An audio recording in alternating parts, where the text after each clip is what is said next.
What up, people? Back on another edition of Neat and Unfiltered with your host, Kenyon Martin, and a guest of the show. We know him as MG, Mark Gray. Welcome back to the show, brother. Always a pleasure. Thank you very much, my guy. Happy to be here. Yeah, on this post-finals game edition of Neat and Unfiltered. Got a lot to talk about. So let's dive into it, man. The game just went off. What was your impressions of game one? I was very surprised by Giannis. I was very surprised by Giannis. We saw Anthony Davis go out there and give it a shot, and we seen James Harden go out there and give it a shot. I thought he was just going to draw a long list of people, this playoffs who went out there and looked like a shell of himself. And I mean, for a guy who hyperextended his knee, what was that, a week ago? You know what I mean? To be out there and running and as aggressive as he was, you know what I mean? Like that was, I was very impressed by that. And then on the other side of the ball, Chris Paul, you know what I mean? Like Chris Paul, I don't know if you could say enough about Chris Paul and how he just makes everybody better and gets everybody where they're supposed to be and gets the most out of everybody. Like Phoenix was clicking on all cylinders, and it's going to be tough. The Milwaukee, I feel like we've just, like when Giannis was out, I've always heard all this great stuff about, Holiday and his peers love him and, Chuck and them saying, he the best player on the court and da-da-da-da. It's just like the Chris Middleton, Holiday, Giannis is like, they're never all at their best at the same time. Yeah, because to me it looks like Drew Holiday defers a lot to them guys, which he shouldn't. You know what I'm saying? Because they need all three of them to play at their highest level to be successful. My takes on the game, Phoenix did what they were supposed to do, of course, at home. Coming out of game one, fans are going crazy, taking care of business. But you can't allow I'm saying D-Book played out his mind. Chris Paul played out his mind. DeAndre Ayton played out his mind, which I'm saying that's the big three for them. You can't have all of three of them play the way they did and not have your top three at the top of their game for Milwaukee. But I think Milwaukee gave them exactly what they was looking for and coming out and switching all the pick and rolls. And I think they was able to prepare for that. That's the way they played most of the last series in the Eastern Conference Finals, switching everything with Brook Lopez. And it worked out at times. But when you have two elite scorers who can get to their spots in Devin Booker and Chris Paul, that's a recipe for disaster, like Mark and Jeff, they both were saying during the game. Those guys are elite. They work at those. And you put a 7-footer out there trying to defend it, that's a recipe for disaster. So we'll see what adjustments Milwaukee makes for game two. I think they like the Giannis at the 5 thing. They got to find somebody else that they can throw out there that can keep the ball in front of them. Because I don't think Brook Lopez is going to be too much of a factor in this series if they're going to continue to switch. I'm saying if they find a different way. You don't think he's the answer to keeping Ayton off the glass? Not if they're going to continue to switch pick and rolls. I'm saying because it's like, what are you going to do? I'm saying because if you're going to play the pick and rolls a different way, then of course you can have him out there because he's 7 feet. And he's a big body. You know what I'm saying? I'm saying, of course, in that manner. But if you're going to continue to guard pick and rolls the way they did, he won't be able to play. You know what I'm saying? Not in this series. What about the way that Brook Lopez on the offensive end, though, being able to shoot the 3 draws Ayton away from the basket on defense? Yeah, that's okay, but he giving up so much on the other end. Okay. I'm saying, how many pick and rolls did they switch that they scored on? I'm saying, Brook made 2 threes, 3 threes at best. I'm saying he didn't make more than 3. No. I'm saying, so I'll take that, I'm saying, a give and take if I'm Phoenix, of having him out there trying to chase CP around and chase Devin Booker around. Like I'll take that all day with him making 3 threes. So you expect to see less of Lopez? He only got 23 minutes. That's what I'm saying. If they're going to continue, he only played 23 minutes because the game plan was to switch pick and rolls. Mm-hmm. I'm saying, like, they didn't work on anything else. So now you got a day to prepare for a different game plan. Whether you're going to have to be up on the screens, you're going to have to blitz, or you're going to have to do something different. I'm saying because you can't, like, you got to let, like they were saying during the game, like Jae Crowder struggled shooting the ball today. Like, hold on, let me pull it up. Like Jae Crowder struggled shooting the ball today.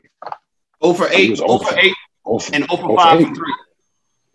That's 1 point. I'm saying, and yeah, 1 point, and that was a free throw. You know, of course. I'm saying so. So let me ask you this: why wasn't the game plan after halftime or whatnot, or during the course of the game, force the ball in Jae Crowder's hand, deny them other guys back? Like anything that they in the switch and roll, the pick and roll, switch it. But then you got to double, like run at him, get the ball out of his hand, and make sure that the ball finds Jae Crowder. What's the best Bucks offense? Like, tell me what in your mind what the best Bucks offense look like. I mean, for most of us, we just see Giannis downhill with the ball. But it seems like when Giannis has the ball in his hands, it seems like Holiday just becomes irrelevant or just a spot-up shooter, which I don't think is his strong shooter, is just a spot-up shooter. And then Chris Middleton. So what is the ideal Bucks offense? At times, it is Giannis putting pressure on the defense, pushing the ball. But he's better when he's running, putting the pressure on the defense that way, and letting some other guards, Chris Middleton and Drew Holiday, bring the ball up. You know, going up, getting early post ups, going up and getting things like that, and running. To me, like pick and roll with Chris Middleton handling, and make the defense make a decision, or Drew Holiday handling, make him make a decision. Him rolling, putting pressure on the middle of the defense, they got to collapse because he's saying he's one of the best finishers there is in the game. So you got to respect his role, putting the pressure on defense that way and finding shooters. And that guy's got to make shots. You know, but I think the ball in Drew Holiday hands and him being aggressive, going to make plays for himself and his teammates. You know what I'm saying? Himself first, his teammates second. If you're doing that, then guys will collapse. Then you find the shooters in that way. But I think putting Giannis at the 5, man, is going to be what the recipe is. And him rolling, and he got good hands. Like some of the same passes that Chris Paul trusts DeAndre Ayton to catch. Like the one he threw late. I'm saying he faked like he was going to swing it, and he threw it over. He caught that, and it was a tough catch, but he caught it and finished it. So those are some of the plays that they're going to have to make with him at the 5, man. Let me ask you this. You've been blessed and fortunate enough to play not in one finals, but in 2 finals. And just about everybody who took the floor tonight, I'm not sure, just about all of them, if not all of them, at least all the starters, if I'm not mistaken. This was all everybody's first finals, right? Like except Jae Crowder. Except for Crowder. So that's taking it back to like you've been there, your first NBA finals, your first game 1. Is it the stage so much different? Like that they make us think that it is at home, or is it when that ball goes up, it's basketball just like any other basketball? For me, it was like coming out and seeing all the media there at game 1 was a shock. You know, I've always tried to maintain my intensity all the time and maintain the way I'm gonna play all the time. So I didn't know it. Somebody looked at my numbers for the 4 game against the Lakers. Somebody posted average 22 against the Lakers. So that was 4 games. You know what I'm saying? So I think he had 30, 35 or something like that in game 4. Yeah, game 4 was 35. So that helped that out a little bit. But but average 22 against them. Do you feel like nerves and stuff like that plays a part in these games? For some people, yeah. Like if you're not prepared for the moment, I think it can get the best of you. But I don't think I was nervous. I was ready to play. I probably was too amped. Yeah. You know, I'm saying I get there. Like I don't get nervous. Like I be too hyped. Like where I'm almost about to hyperventilate. You know what I'm saying? So for everybody's different. You know what I mean? So that's your equivalent of nervous is getting overhyped. Other people's equivalent of nervous is lacking energy. You know what I mean? We all handle it different. Did you, while you say you were overhyped, did you ever look at a teammate and be like, he look a little stage struck out here? No? Nah, I never. I don't. I could tell by your play. I could tell by during the course of the game certain things going on. Like there was a situation with Keith Van Horn a couple times. Like Shaq was running down the middle of the paint, and he had the opportunity to pick him up, and he didn't. You know, I'm a young pup, but you know me, I ain't gonna back down from nobody. If I see him running down the lane, I'm gonna pick him up. Like he rolled running down, and he act like he didn't see him, and Not he throw the ball to Shaq. He dunk it. Like my bad. Do it again. My bad. Man, it was a timeout, man. I lost it. What did you say to him? You didn't notice the 7 foot, 350-pound guy running down the middle of the court? Man, say my bad one more motherfucking time, man. We got a goddamn problem, man. Pick him up, man. Like, foul him, do something, man. Just don't let him catch the goddamn ball, man. Like, but yeah, no, just situations like that, but nothing to where I thought like a teammate was scared or nervous or and then if I did see that, you know what I'm saying, I'm gonna go over there and like people don't understand this about me. Like if you've never been on a team with me, like you don't know the kind of teammate I am. I'm saying, like, so I'm gonna come over there and pat you on your ass and be like, no, it's just a game, dog. Come on. I'm gonna get your shit together. Like that's me. Like I'm not the oh shit. This motherfucker nervous. Like talking like, hey, tapping teammates, hey, this motherfucker scared, man. Like you know I'm saying, like some dudes will be, you know what I'm saying? That's not me, you know what I'm saying? Like we're in this together, we're in this foxhole together, I'm gonna ride with you no matter what, you know what I'm saying? So if I think I can encourage you, if I think you're nervous, then that's what I would have done. But I don't think I've experienced nothing of when nobody being nervous when I'm not even looking for that. I'm saying, like, so is there any difference? I'm pretty sure it was guys. Is there any difference between game 1 and game 2 though? Like, all right, we already got that out the way. We here, we see what it is. It's game 2 now. It's just literally just back to playing basketball. Yeah. So we lost game 1, so went back to the drawing board, and I'm saying just like Milwaukee finna do, they're gonna go back to the drawing board. Hopefully make some adjustments defensively. How they're gonna guard Devin Booker and Chris Paul. And the same thing that happened last year is like teams keep letting this Cameron Payne kid go left. Like ain't nobody forced him to put the ball in his right hand and go make plays yet. I'm saying the situations like that you got to pay attention to detail. Like things like that come back to bite you. Like the light-skinned kid Thomas, was it Cam Thomas? Mm-hmm. Cameron Johnson, light-skinned shooter. 2 for 4 from 3, like, but the 2 he made, he was able to catch the ball and then you don't make him put the ball on the floor. Like those are the kind of adjustments that you got to make for game 2. Like make him put the ball on the floor, make the Cameron Payne kid go right. Like trapping CPs, trapping D-Book, making them make plays, putting them in different situations, giving them a different look. If you want Brook Lopez to be a part of this, even if not, you got to do something different. You can't is Portis a better option than Lopez right now for this series? But they still putting him in the pick and roll because I guess they know something we don't. I'm saying like Phoenix watch tape. You know what I'm saying they know who bad defenders or who's more liable on the defensive end than others. I'm saying it was going at Lopez, they was going at Portis, and they was going at Forbes. Like them was the 3 that they was picking on, and was it Connington? Yeah, they was going at him. You know what I'm saying? That time they was putting them 4 guys in most of the pick and rolls. So what do? You got to trap, force the ball to guys' hands, and make certain guys make plays.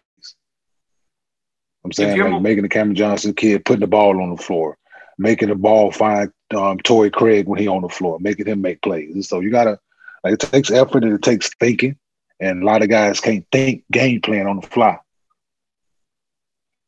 So it's a lot to it, man, for the adjustments. But if you want to win a world championship, then those are the things you got to do.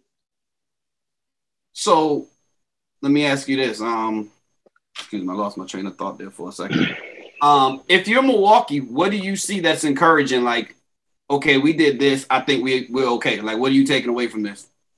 The fact that Giannis played 35 minutes and was moving well, and that's your positivity in this. Because nothing y'all did defensively worked. Nothing. Right. So there's nothing to go on that. Like you had some open looks that didn't fall and all that. Like you're gonna make shots. You're gonna make it, you're gonna miss shots. But Milwaukee has some adjustments defensively, like in a major way. In a major way defensively, or this thing will be over quick. Now you have such a defensive mind and a leadership mind. Back in your day, like when you're I guess it's two different coaches really though. Like you say, I saw this and I see these adjustments. Do you go as a player? Do you say, Coach, I saw this, I think this, or do you just shut up and you play basketball and you let the coach? No, never. Do you think I'm gonna shut up? No. I'm thinking, but I know I don't know in the locker room. I don't know if it's you've been around me. I know. Ain't no. If I'm in the locker room, I'm alpha dog around here. Unless I don't care what locker room I'm in, I'm gonna be me. Mm-hmm. I don't care who in there. Names don't matter to me, right? Because I don't fear none of y'all know the game better than me. Just being honest, you know what I'm saying? Like I know this game very well, and I'm able to articulate it. I'm able to process it on the fly. So, in your experience, coaches are cool. If I think some things need to change and certain adjustments needs to be made, absolutely, I'm gonna say something. And if you don't agree with it, guess what I'm gonna do? I'm gonna go out there and I'm gonna show you that my way works better.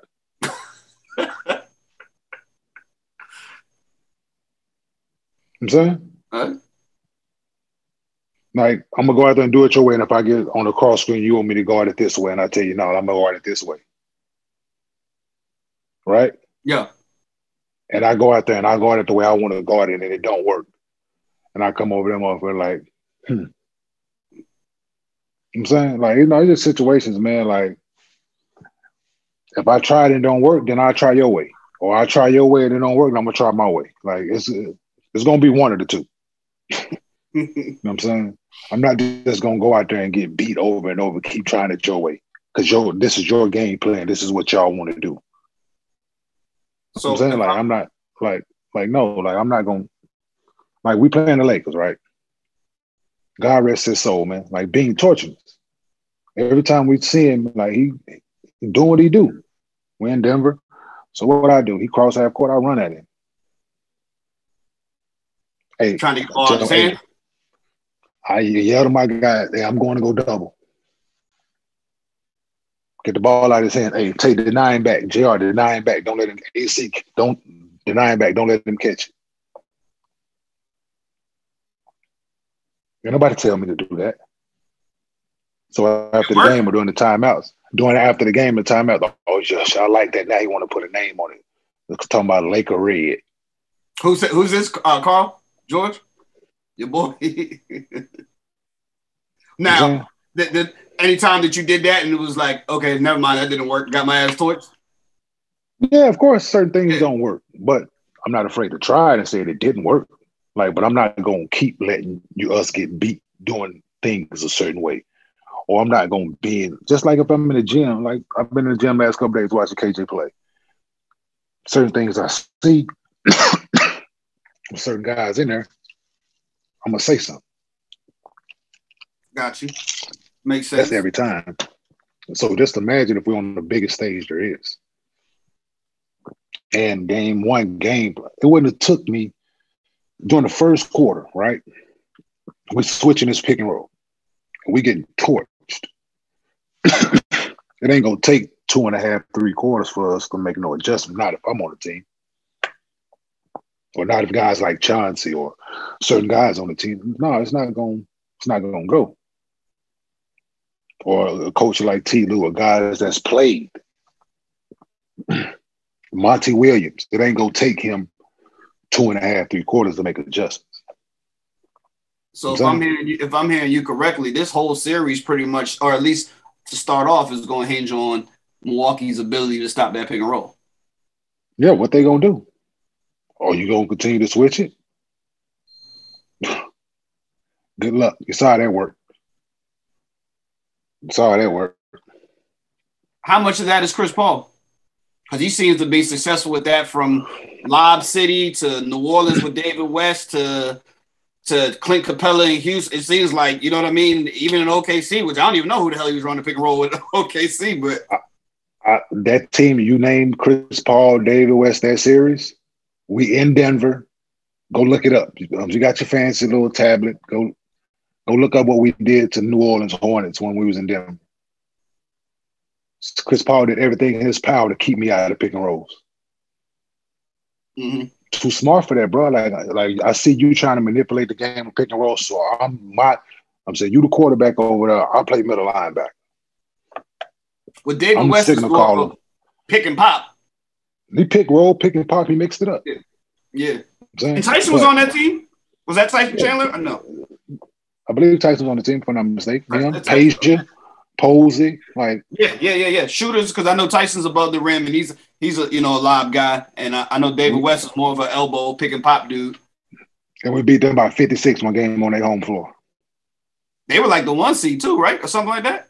No, I don't know what seed they was, but it don't matter. We put foot to ass, man. Yeah, y'all knocked them out. You guys beat them in the first round. 4-1. Okay. Dallas beat Dallas 4-1. Okay. He trying to put Nate in the pick and roll. So what I do, I see what he's trying to do. He's trying to put Nate in every pick and roll. So I manipulate the pick and rolls. I tell Nate to stay down in different situations. You want this guy to come up. No, I'm pointing, talking. Like, no, I'm not going to let you do that. Like, we beat the hell out of them, man. Like, no, like been in series as teammates with him and against him. You know what I'm saying? Chris Paul. Two times in NBA Finals, you lost game one both times? Yeah, I think we won. Did we San Antonio series? I know we split in San Antonio. So I don't know if we won game. We might have won game one. Okay. Yeah, against San Antonio. Yeah, I know we split in San Antonio. Because then it was 2-3-2.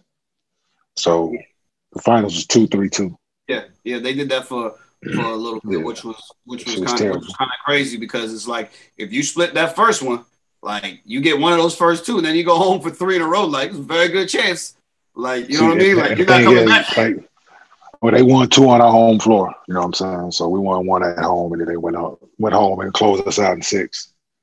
So, but no, yeah, man. Like we're gonna see what adjustments being made, man. But it was a good competitive game one. Can't let Devin Booker get 10 free throws. Got to stop fouling. Yeah, like they did. Both teams did a. I mean, if I'm Phoenix, Phoenix did a good job taking care of the ball. If Jae Crowder's out there for 33 minutes and goes 0 for everything and scores 1 point, and you still win by 13, I feel good about that if I'm Phoenix. You know what I mean? Yeah, that's why like. No, go ahead. Yeah, like I was saying, man. The ball got to find. You got to make the ball find him. How many shots Torrey Craig took? Took 2 shots. No. I'm saying, like, the ball got to find him. Like, hey man, Cam Johnson kid. Like, I'm gonna make the ball find him and put the ball on the floor. He gonna have to go make a play. If Chris Paul's going to give you 32 points on 19 shots, man, and again the 9 assists. And 2 turnovers, like that's what Chris Paul does, man. I don't know if you're ready for today or if we want to do that for another show. Maybe we can do this after the finals goes. But it's like the takeaway from this final is where's Chris Paul's history? Where's Chris Paul's place in NBA history and on the point guard status? You know what I mean? And like if he were to ring, where does this put him in, or just where is he in general? Like, I don't put onus in the championship for him. Just like it doesn't for John Stockton, it wasn't in the cards for John Stockton. You gonna tell me John Stockton not one of the 4 best point guards of all time? I don't know. You want to name him? Because he didn't win one? You want to name him? I'm listening. I'm going to throw the names out there, and you can put them in order. You can Magic, Isaiah, Stockton, Chris Paul, J. Kidd. Put them right there together.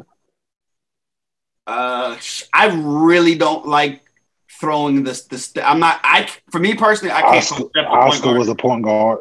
Yeah. That's fine. I'm not big on critiquing and ranking players that I've never seen. You know what I mean? I don't know what Oscar was or wasn't. All I can do is read the stats and look at what 5 highlights they had back in the day. So I try to keep it from people that you've seen play. Of the people that you've seen play. Right. Which for the most part, I mean, I think Oscar would probably be the only one that I didn't. You know what I mean? I grew up with Magic and Isaiah and that type of thing. And like I said, I'm not going to put Steph Curry in that category. And it's not because he's not willing. I just don't look at that. I don't look at John Stockton and Steph Curry as playing the same position, having the same responsibility. Not at all. You know what I mean? So I don't want to do that. But I would definitely have to say, like, when I say I'm building my ideal point guard. Mark, what do you want your ideal point guard to be? I could, with the exception of maybe height, I want Chris Paul. I want a guy who's going to run the offense first, can score if he needs to. You know what I mean? But every time he's coming down, he's looking, and more importantly, he protects the ball. He holds on to that ball. I know a lot of people will critique him for not letting that thing fly and doing this, that, and the third. But, I mean, he's going to consistently be at the 10 assists, 2 turnovers. At one point in time this season, he had like 43 assists to 2 turnovers over 3 games. Like, that's what point guard's supposed to do, is take care of the ball. Like, historically, like, your job was to take care of the basketball, get your teammates involved, and knock down shots when it came your way. Like, that's historically has been the position. You know what I'm saying? To be an extension of the head coach. You know what I'm saying? Right. So, and which is what I think he's the definition of that. He's mastered it. Yeah. So, like, I mean, I think he's as good as...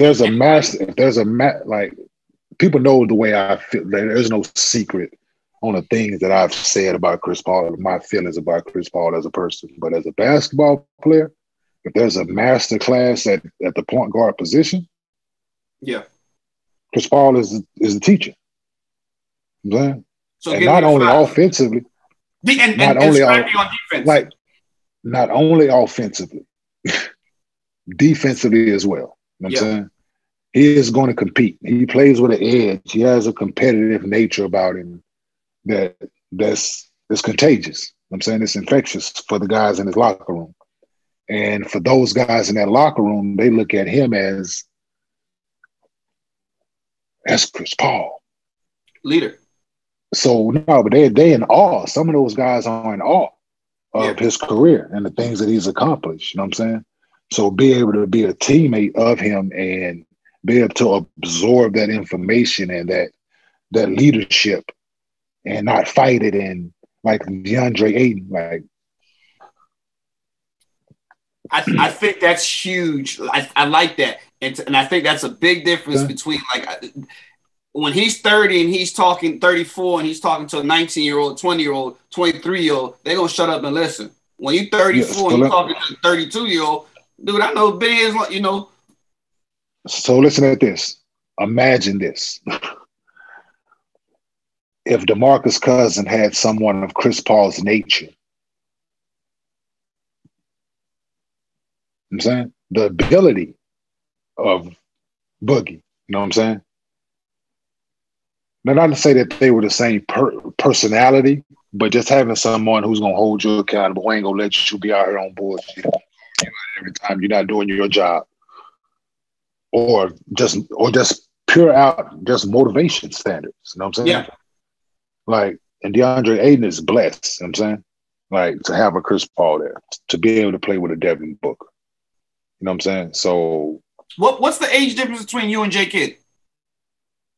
Well, I'm 43. I'll be 44 this year. I think J Kidd, 47, 48.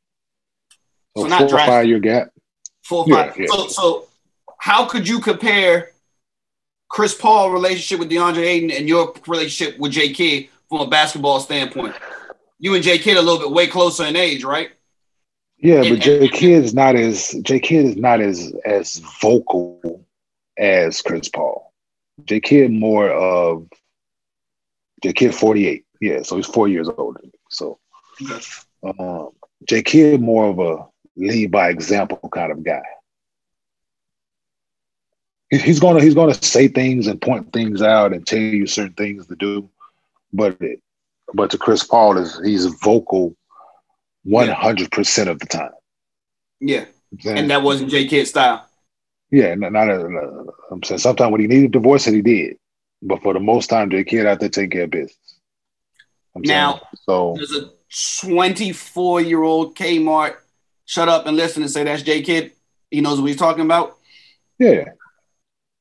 I'm very, and another misconception about me is, I'm very coachable. I listen, we're in this together. If you telling me something, I feel that you helping me, and you fucking all ears. You know what I'm saying? At 18, 19, 10, 24, 35, didn't matter. You know what I'm saying? I'm very coachable, man. I'm not the guy that's going to, that's, especially when it's staying together, we're trying to go out and win, man. If it don't work, or you telling me something, then we can talk about it after.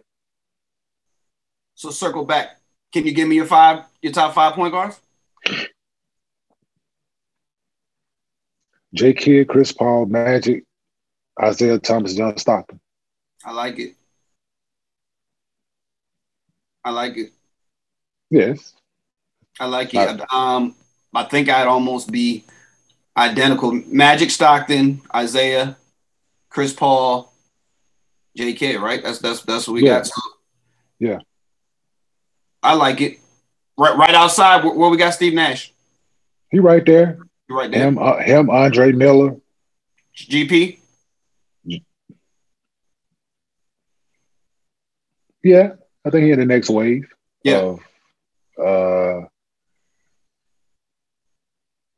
I like your 5. I literally would have the identical 5 with a Nash at 6.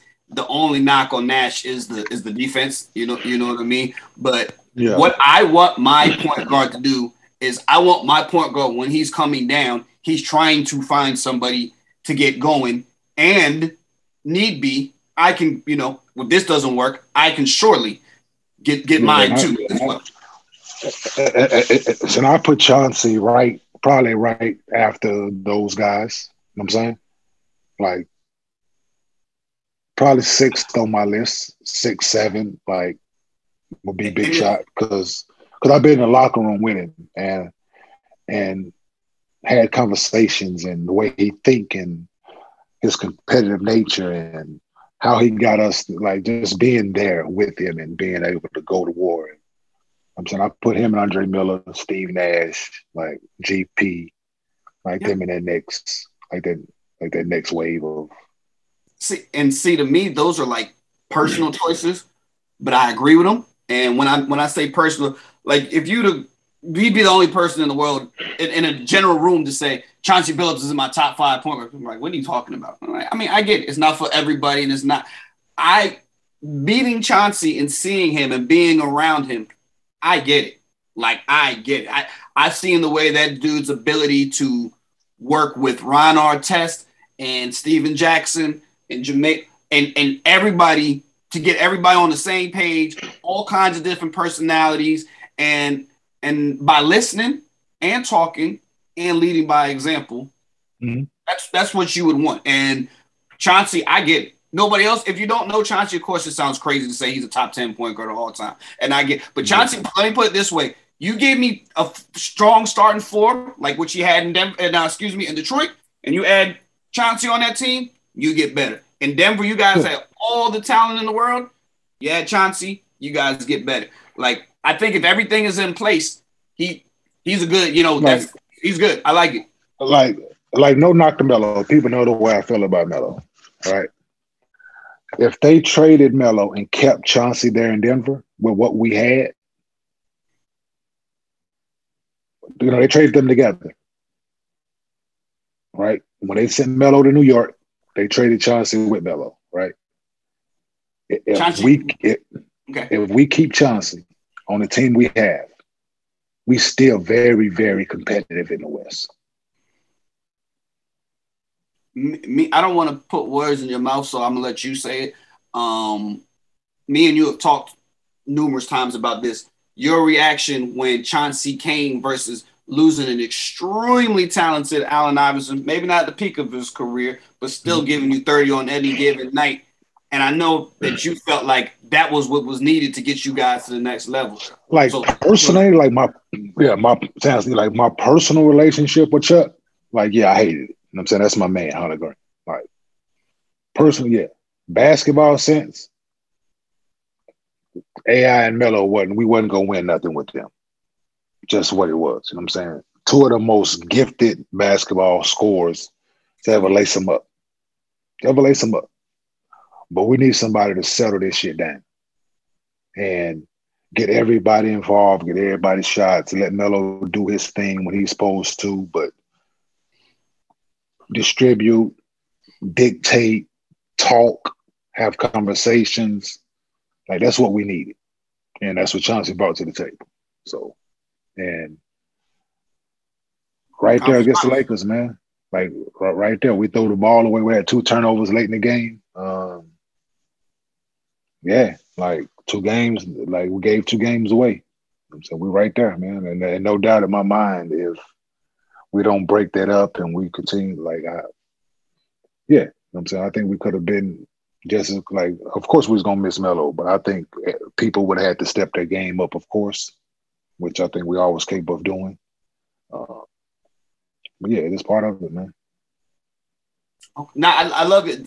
It's funny. I think we ever had that discussion about top 5 point guards and literally identical. You know, the order might be a little bit different, but I love it. I love all those guys. They're all point guard. They're all quarterbacks for me, which is what I want my point guard to be. Things start going crazy when you throw, you know, Steph Curry's name and Iverson or whoever the hell you want else that just because they lined up. Steph Curry's job when he comes on the floor is not to create the shot for anybody else. Like Steph and Allen Iverson, they're in their own category. Yeah. Steph, Allen Iverson. I've never seen Pistol Pete play, but I'm assuming that you can put Pistol Pete in that. Right. With the Allen Iverson and Steph Curry, like, transition, change the game. Yeah. And that's where we are today. Like, Damian Lillard's responsibility is not to get said person to get them the ball. You know what I mean? Like, his job is to score. You know what I mean? So like, different position. Yeah, then you got them guys over here, like him, the Westbrooks, Kyrie. They over there. Mm-hmm. Talent, uber talented. That's a great way to put it. Uber talented, man. They over here. They in their own lane. Yeah, those are guys the HOV lane. Like, they're in the HOV lane, and the guys that we got are they're in the fast lane. Right. The Russ and Stephs and those guys, they're in the HOV lane. They got their own thing. You know what I'm saying? So, absolutely, brother. Absolutely. What we got next, bro? Hold on. What do you see happen game 2 then? Before we move on. Like I said, hopefully adjustments being made right as we speak with Milwaukee. Mm-hmm. Like, no sleep being had tonight. A lot of film watching. For the next tonight, all day tomorrow, walking through stuff, getting on the floor, walking through situations, talking through situations. A lot of adjustment talk and hopefully implementing these adjustments as the game approaches. Phoenix, just clean up a few things, man. Just not letting Giannis get downhill as much. Just certain things, man. So we won't talk again until after. They should expect a more aggressive, more determined Bucks team after coming off a loss. We've all seen how they've responded after losing a game in the playoffs. So I don't expect the final game 2 to be any different from their approach after losing.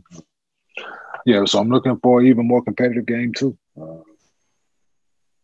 Okay. Yeah, but Milwaukee needs to make some adjustments, man. Like, some major adjustments. So we'll see.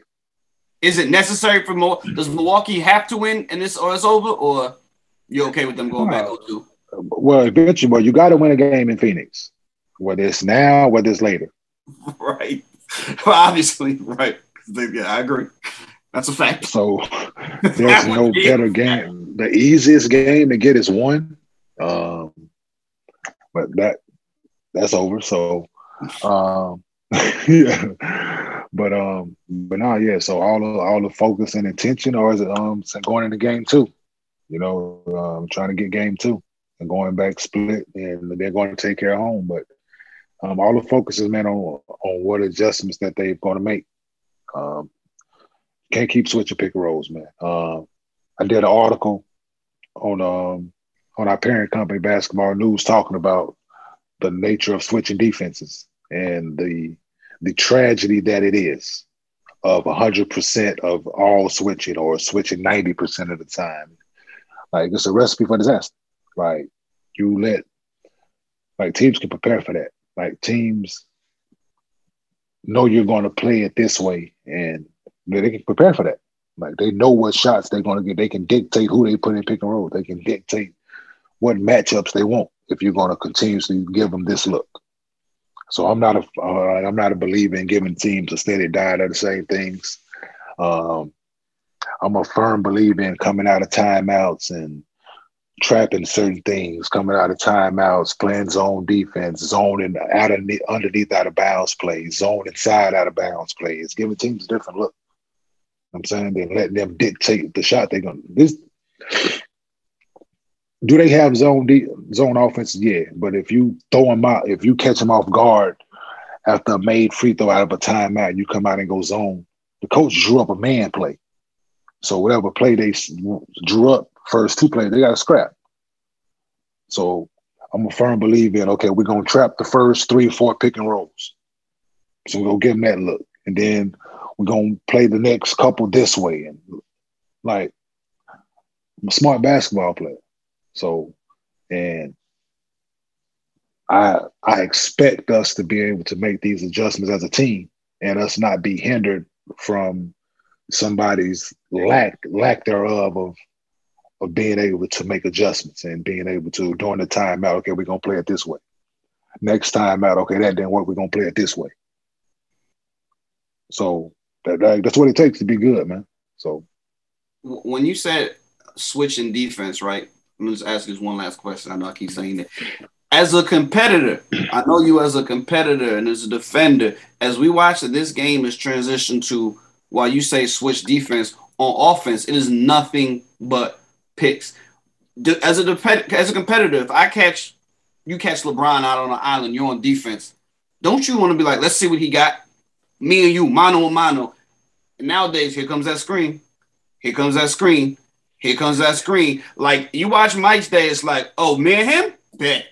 Now it's like, no, I don't like this matchup. Let me get a screen here. I don't like that matchup. Let me get that screen. Yeah. And then now all of a sudden it's you and Brook Lopez. And it's just like, damn, bro, like I was kind of looking forward to D'ing you up. You know what I mean? Like, as a competitor, just in general, what do you think of that? Like, but it's been going on, though. Like, it ain't just started. It's been going on. You trying to manipulate the matchup you want. Yeah. Or if a play work, then you go run it over and over. So you're trying to, like, LeBron, I started the game guarding LeBron. He go run pick and rolls to get me off of it. Yeah. Does that blow you? Does that just be like, yo? Like, would you rather deal with, because the game plan is same size, we're gonna switch it. Like, so if it's me and Melo, then it's automatic switch. Or he's not gonna put me in a pick and roll because we're gonna switch, then he's gonna put Nene in it, or he's gonna put Marcus Camby in it. You know what I'm saying? So it's been going on, but it just, we will make adjustments. We ain't gonna keep switching it. Because if Marcus Camby know that, okay, I'm gonna have a rim protector, but my lateral movement out here trying to guard these guards is not the best. So I'm gonna make sure that I'm up on the screen. I call out my coverage. I dictate what the offense is going to do, and not the offense dictate how we're going to guard something. You know what I'm saying? So if I'm up on the screen at the level of it, Drew Holiday can fight over the top. You want them to throw the ball to whoever. Like, that's fine. If I'm at the level, if you roll out, I'm getting the ball out of Chris Paul's hand. I'm getting the ball out of Devin Booker's hand. And you're going to have to fight to get it back. Like, it's effort. It's thinking. It's effort. Like playing defense ain't easy. Playing good defense is even harder. Playing elite defense and Oh You got no, to do all those things. it's different than what people think. It's not that like you said. I'm on LeBron. Like, no, you're not. Like, that's not. You know what I mean? Like, He's gonna do it's everything in way his more. power. Yeah, it's way more than that. It's way more. It's not like what you think at the park. You know what I mean? Like, that's They're my man. Like, gonna do everything in their power to get me off of it. yeah. I'm saying, like, I'm not finna deal with him. Mm-hmm. Like, of course, they're gonna run plays and all that. I'm gonna end up on him at times and all that. But for the most part, I'm not finna have to deal with him. Mm-hmm. Like, no, we'll put him in it. Yep. So, but it's been going on. But now the 4-so spread out now, and the 3-ball is that much more important. But like, you got to be able to stop the ball first and foremost, man. So it's effort, man. It's and I don't believe in giving guys an out when this is your job. Like, you might not be the best at it, but we're gonna try. We're gonna work at it. Man. Like, so that's just me, man. But I'm with you, bro. yeah, no. Right, what you got next? I'm looking forward to game 2. With all that said, like, I'm really looking forward to a competitive game too. So I'm happy that Giannis, again, before we move out of here, I'm happy that it looks like we're going to get, it looks like at least the 85%. You know what I mean? Like, I was not the Anthony Davis stuff and not the James Harden. I mean, that James Harden, Anthony Davis like 1%. James Harden was, I don't know, maybe 50% at best. You know what I mean? Like, we're really going to get, he was moving. I'm happy. So when you said it earlier, I had the thought. I'm glad you brought it up again, and we're gonna move on. But them injuries, them guys had were like soft tissue, like hamstring and groin, like them. Like like the guys were saying, like the strongest Giannis body he didn't put the time in and lifting, and he ain't just lifting up a body, like he's a complete body, and him being as physically fit as he is helped in that moment. I'm saying so. So to stay with basketball, with the Rachel Nichols, ESPN, whole tobacco of situation that this has become. Now it's unfortunate that people can't have a conversation without for somebody to record it. Like it was a microphone on, a camera that was left on.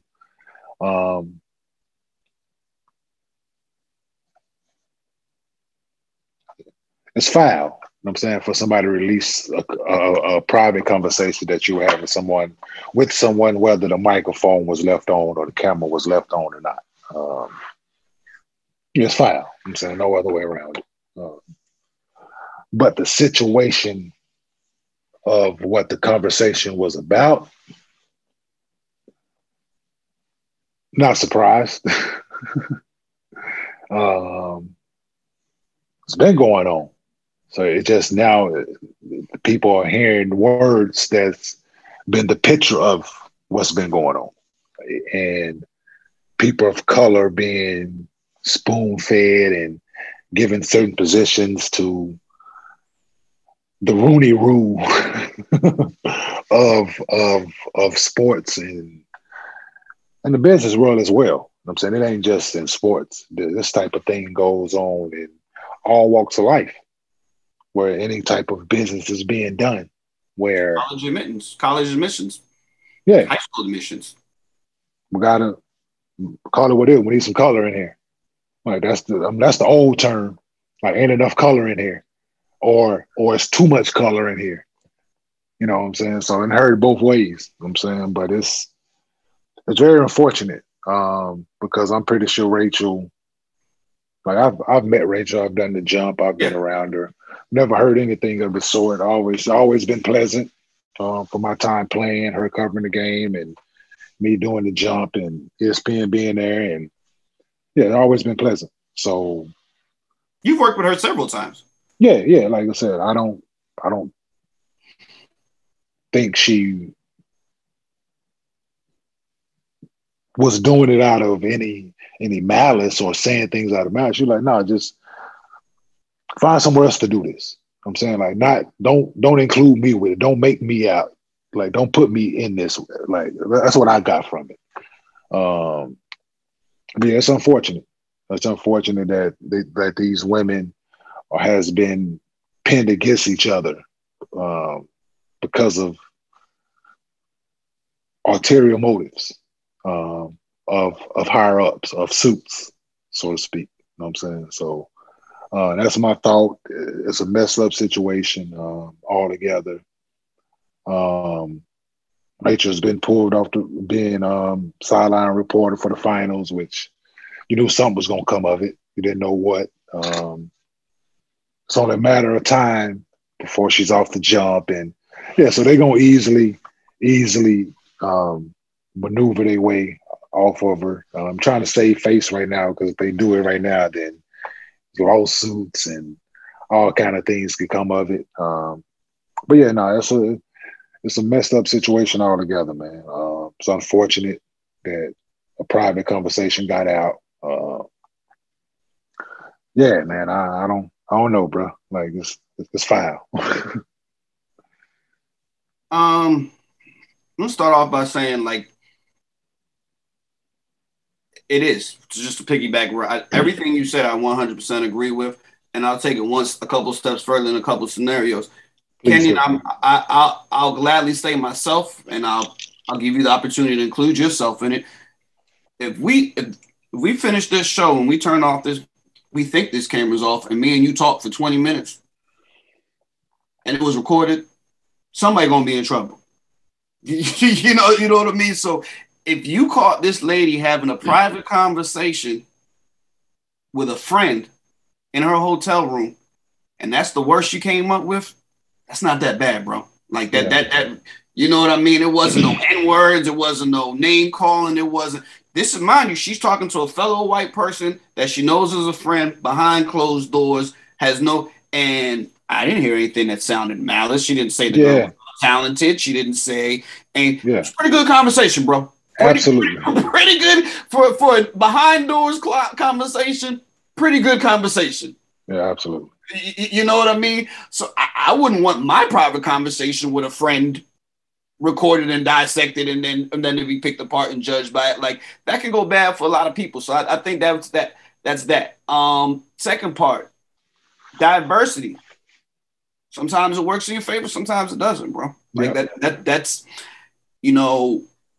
we benefited from it, both of us, and we've lost because of it, both of us. And that just is what it is. I mean, the fact it can't be like I'm pro diversity until it doesn't work for me. You know what I mean? Like when I'm doing the college admissions and, the college says we got to get some black kids in here. Cool. What's up? I get in. They can't be mad and be like, y'all letting all the Asian kids? Like, you know what I mean? Like all the Asian kids get the minority scholarships? Like, bro, what is this? Is the Mark Gray scholarship or is it like diversity? It's not just for you. You know what I mean? So that's how it is. And it sucks. You know what I mean? And it's unfortunate because it's easy, and what they call it now, the cancel culture, where they, get rid of everybody's the worst thing that ever happened. Like, because you got an opinion. Because you got an opinion. Yeah, Rachel Nichols. I listened to that thing, and like I said, we heard what's my guy, like Donald Sterling. We've heard way worse closed conversations. You know what I mean? And be like, okay. You know what I mean? Like, so that's what you call us when we're not aware. And even his wasn't that bad. Yeah, right. So for 80-year-old, like Bill Burr said, the comedian. I don't know if you know Bill. I love Bill Burr. Yeah. Like Bill Burr said, for 80-year-old white man, not that bad.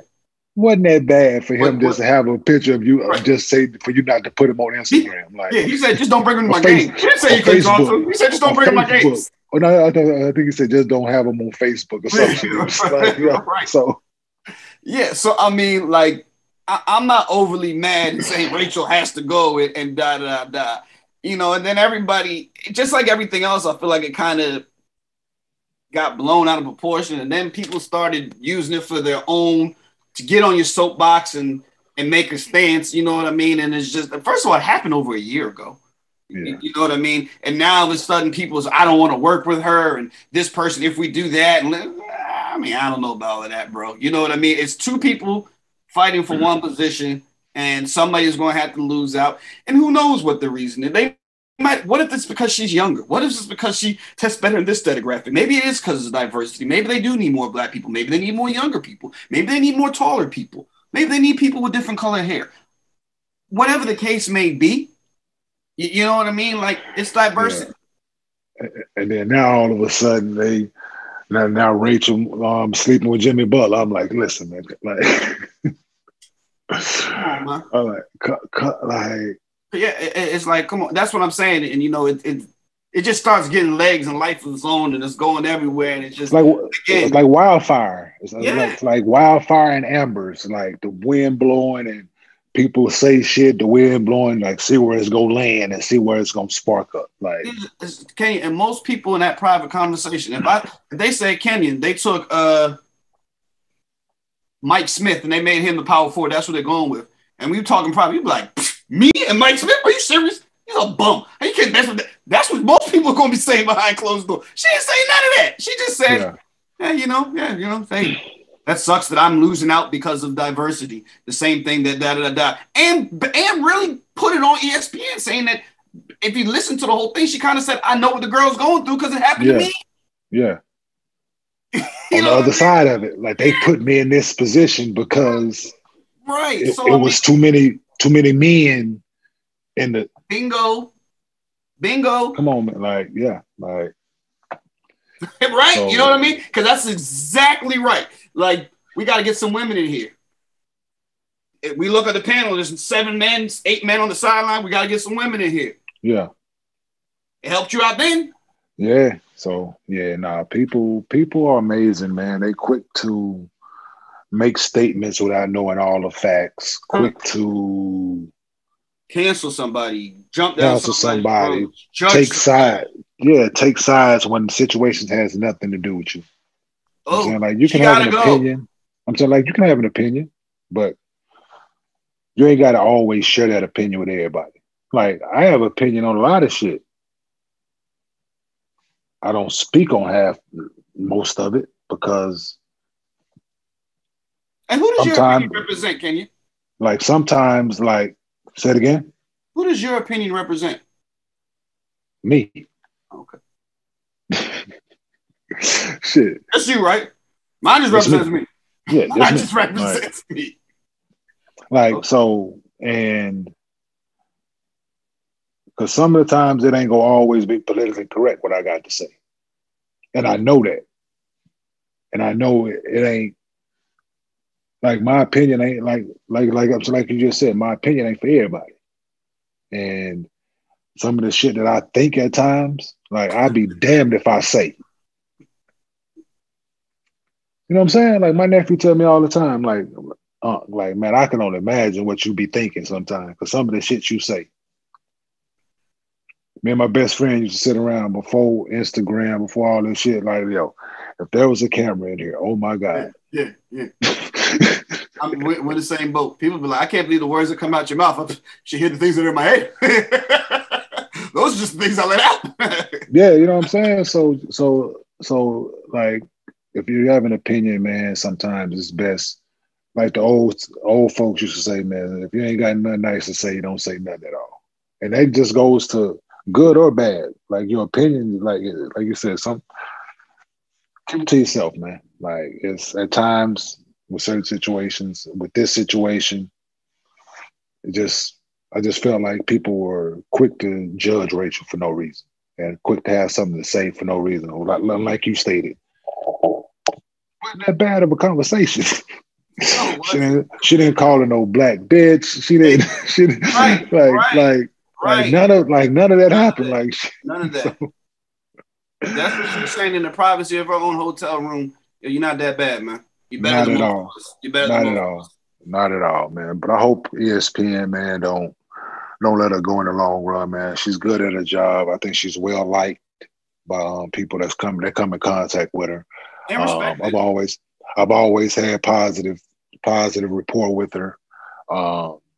So yeah, I'm saying I would stand by all of them. Maria, Rachel, all of them. You know what I'm saying? They all good at their job. You know what I'm saying? They all work to get in this position, and they all deserve equal opportunity to work amongst each other and not be pinned against each other. You know what I'm saying? So hopefully they figure it out, man. Hopefully they've had a conversation.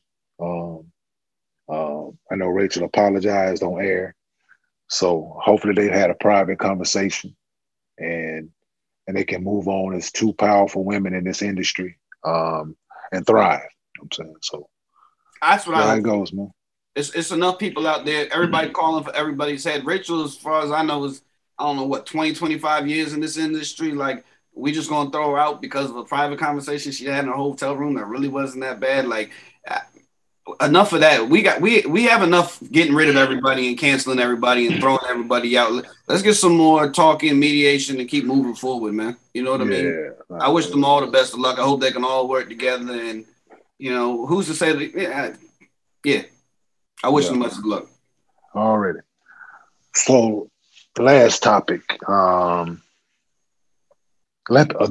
The Olympics is coming up. I'm gonna say something. I saw a meme. But the Olympics is coming up. USA team has been selected. Men's team has been selected. But let's speak on Miss Richardson. This is Sha'Carri Richardson situation. Her not being able to run because of a failed drug test. It wasn't steroids. It wasn't the Ben Johnson situation. Lance Armstrong. She indulged in a little puff give, or puff keep, or she might hit a vape pen, or she might eat an edible, or who knows whichever way she consumed her THC that required her to fail a drug test. It's not funny, but what is funny to me is that people have the audacity to say boycott, like black athletes should boycott the Olympics and not support the athletes that's going still. Because people going. They not going because she failed a drug test. They still going. And Steven Jackson is my man, 100 grand. But I 100% totally disagree with his stance on this. We all know the USA is making strides at legalizing marijuana in a lot of different places. The Olympics in Tokyo ain't one of them. A little bit bigger. Olympics is, you've never been able to fail a drug test in the Olympics and compete. If you did fail a drug test and they found out if you already had your medal, they stripped your medal. They took your medal, right? And for her to come out and say she knew what she did was wrong, words out of her mouth, I knew what I did. I was wrong. How can anybody else have the audacity or have anything other than, well, she was wrong, yeah, she shouldn't run? How about the other people that didn't smoke, that had drug tests and passed it? I don't feel bad for her. It's unfortunate. I'm sad. She's from Dallas, native, Cliff, all that. Yeah, but yeah, I don't feel bad for her. It's very unfortunate, very sad situation that this opportunity has been taken from her. I'm not going to say it's a once in a lifetime opportunity because she's young. She can come back from this, but this opportunity this year, she put herself in this situation. And I'm a firm believer in, I've made a lot of beds in my lifetime, very uncomfortable ones. I've had to get in the fetal position, put my thumb in my mouth and get comfortable. You know what I'm saying? Because I made that bed, I got to lie in it. And this is a situation she put herself in. Did nobody force her? No, she made this decision. She knew what was coming up, and she put herself in this situation to have them drug test her, and she failed a drug test. So this don't support the athletes that's going. The black athletes shouldn't go. Like, no, that don't work. Like, she put herself in this situation. Like, nobody else did. Her. So every decision you make, good and bad, there's consequences to those actions. If she would have made the good decision and not smoking, the good consequence would have been she get to run the Olympics. She made the wrong choice in this situation. And like I said, once again, it's very unfortunate that she's not able to run, but this is the decision she put herself. This is the situation she put herself in, man. So I wish her nothing but the best in the future, but she got to sit this one out. It's a learning experience, and it might be what's needed to push the needle forward on, as Mike Wilbon always says, more than one thing can be true. It's a terrible situation that it happened. Yeah. It's stupid that weed is a banned substance for the Olympics. Very stupid. Very stupid. It's time to update that rule. Doesn't improve your chances of winning. How? It doesn't. No. Let's we ain't talking a world, like we talking. There's only a few places around the world that marijuana is acceptable. So you going to the Olympics? The Olympics is not just the U.S. This is absolutely multiple countries. So marijuana still being on the banned substance list in the Olympics, I have no problem with. Really? With it being on the ban for the Olympics. Yeah, because I have no problem with it. Because here's my question: what's the benefit of it? Shouldn't it be the Olympics? Don't we all we want is a level playing field?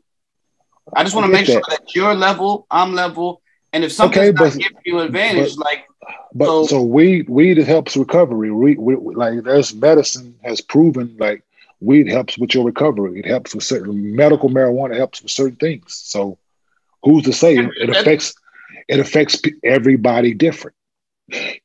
So you could see a scenario where it helps it. It could be.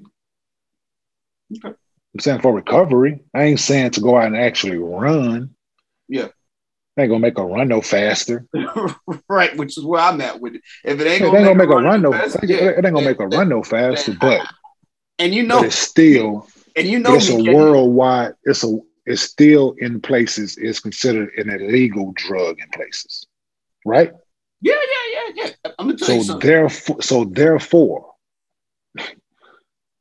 if it was just happening, if she was USA trials, and all that, yeah.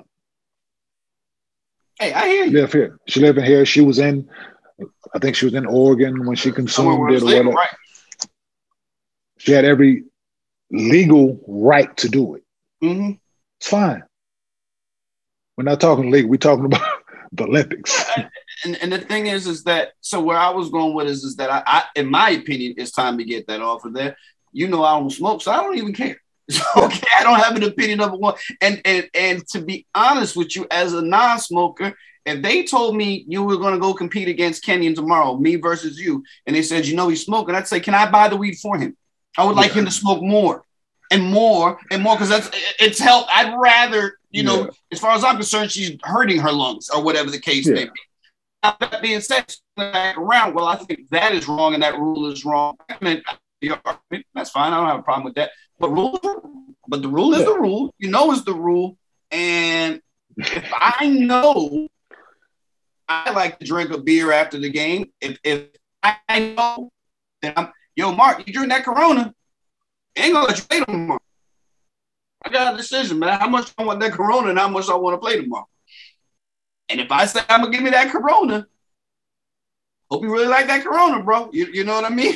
Like that's the decision. And when they come tomorrow and say, hey man, you got Corona? Yeah, I did. You can't play today. Yeah. Okay. I was fully aware of that going in, and that's the decision I made, and that's the decision that I have to. And now I have to look in the mirror and be like, damn, was that Corona really worth it? And that's a decision I have to have with myself.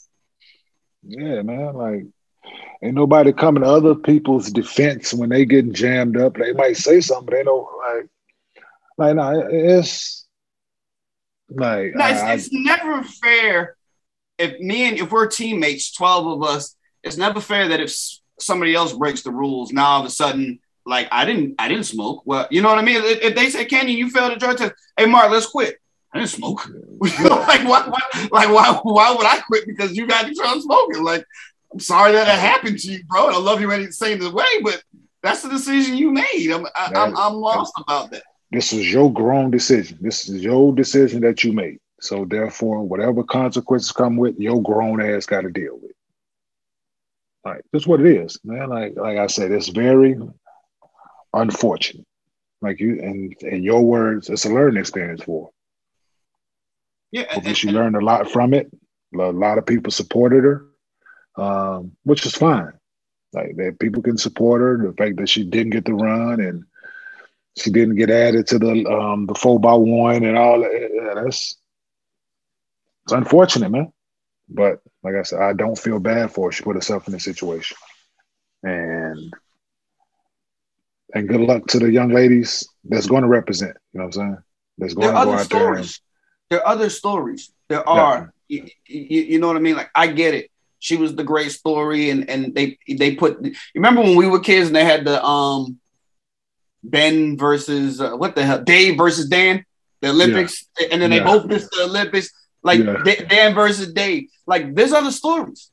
You know what I mean? Like so, pick one. Like I get it. You guys, we've been investing in her. Mind you, we've been investing in her for about 2 weeks now. Okay, 3 weeks ago nobody knew who she was. We've been investing in her for 2 weeks now. Pick another story. There's other great stories, and she'll be back. She's 21. She'll be back. Yeah, bigger and stronger, and hopefully next time she won't partake. And she'll learn from it.